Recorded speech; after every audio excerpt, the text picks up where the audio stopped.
स्वागत है आप सबका आज की ऑनलाइन क्लास में। आज हम प्रसिद्ध छायावादी कवि निराला जी की कविता अट नहीं रही है के बारे में पढ़ेंगे। सबसे पहले बच्चों हम शीर्षक की बात करते हैं। अट नहीं रही है का अर्थ है समा नहीं रही है। क्या समा नहीं रही है बच्चों? आभा, सुंदरता, चमक किसकी? फागुन के महीने की, जिसे हम मधुमास या वसंत ऋतु भी कहते हैं। प्यारे बच्चों, फागुन का महीना फरवरी मिड से मार्च मिड तक का होता है। इस समय प्रकृति की व्यापकता के दर्शन आपको पेड़ पौधे फूलों आदि के रूप में होते हैं। कवि ने अब इस कविता के माध्यम से अपने अंतर्मन अर्थात मन के भावों का भारी दुनिया से तालमेल बिठाने की कोशिश की है। सबसे पहले हम जानेंगे कविता के शिल्प सौंदर्य और भाव सौंदर्य के बारे में। बच्चों, कविता का शरीर जो छंद, अलंकार, भाषा शैली और शब्दों से बनता है उसे हम शिल्प सौंदर्य कहते हैं, और कविता की आत्मा को भाव सौंदर्य कहा जाता है। इस कविता में कवि ने फागुन के महीने को मानव की तरह प्रस्तुत किया है, इसलिए मैं आपको कहना चाहूँगी इस पूरी कविता में मानवीकरण अलंकार है। अनुप्रास व पुनरुक्ति प्रकाश अलंकार भी कहीं कहीं आपको दिखाई देंगे, मैं आपको उनके बारे में बताऊंगी। गीत शैली में लिखी गई है यह कविता और इसकी भाषा खड़ी बोली है।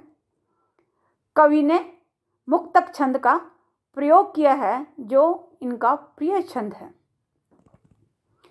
आइए कविता के भाव सौंदर्य की चर्चा करते हैं। अट नहीं रही है आभा फागुन की, तन सट नहीं रही है। शब्दों के अर्थ देखिए। अट समाना, आभा चमक, सुंदरता सौंदर्य। फागुन मास की शोभा इतनी अधिक है कि वह न तो प्रकृति में समा पा रही है, तन सट नहीं रही है। तन का अर्थ शरीर, सट का अर्थ होता है चिपकना, और न ही फागुन के तन पर चिपक पा रही है।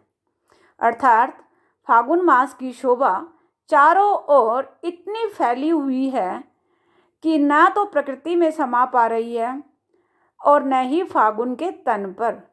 बच्चों, फागुन का तन शरीर नहीं होता, इसलिए यहाँ तन फागुन मास के वातावरण के लिए प्रयोग हुआ है।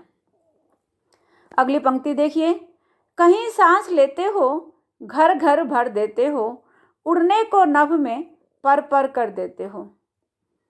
सांस लेना, प्रकृति सांस ले रही है, मानवीकरण अलंकार है यहाँ पर। घर घर, प्रत्येक घर, एक जैसे दो शब्द, दोनों के अर्थ एक, पुनरुक्ति प्रकाश अलंकार। नभ का अर्थ होता है आकाश, अंबर, गगन आदि। पर पंख, यहाँ भी पुनरुक्ति प्रकाश अलंकार है, एक जैसे दो शब्द आ गए।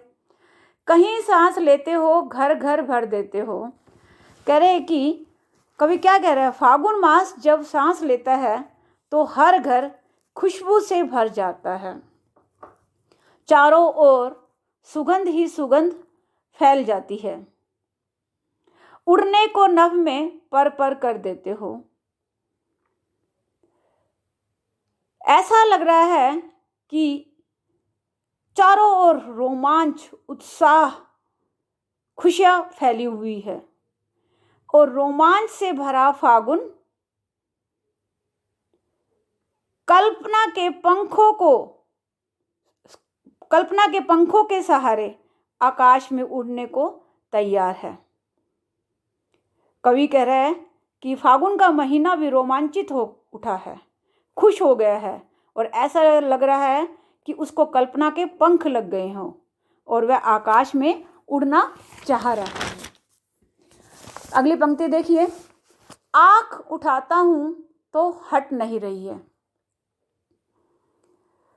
प्रकृति की मादकता, सुंदरता से कवि ओतप्रोत है। वह जिधर भी देखता है उधर सुंदरता ही सुंदरता फैली हुई है। वह एकटक प्रकृति को निहार रहा है, चाह कर भी इस सौंदर्य से अपनी आंखों को हटा नहीं पा रहा। वसंत का महीना और उसका यह नया रंग कवि के साथ साथ जनमानस में भी ऊर्जा का संचार कर रहा है। नेक्स्ट पंक्तियां देखिए। पत्तों से लदी डाल, कहीं हरी कहीं लाल, कहीं पड़ी है उर में मंद गंध पुष्पमाल।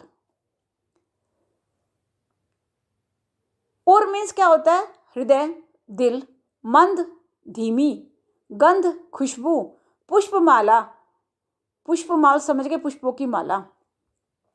पेड़ पौधे नए नए पत्तों से लद गए हैं, कहीं ये लाल रंग के हैं तो कहीं हरे रंग के हैं। कहीं पड़ी है उर में मंद गंध पुष्पमाल।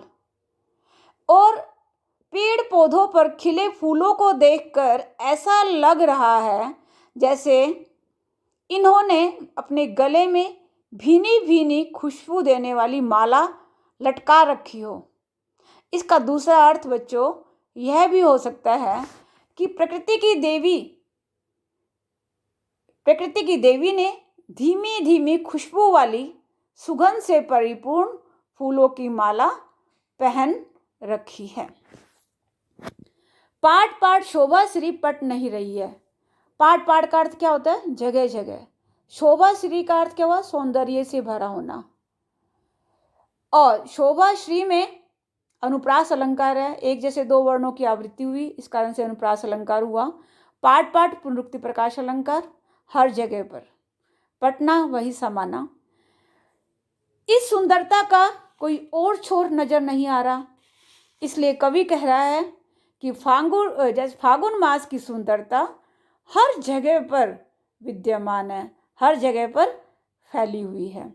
आशा है कविता का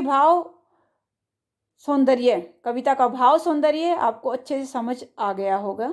धन्यवाद।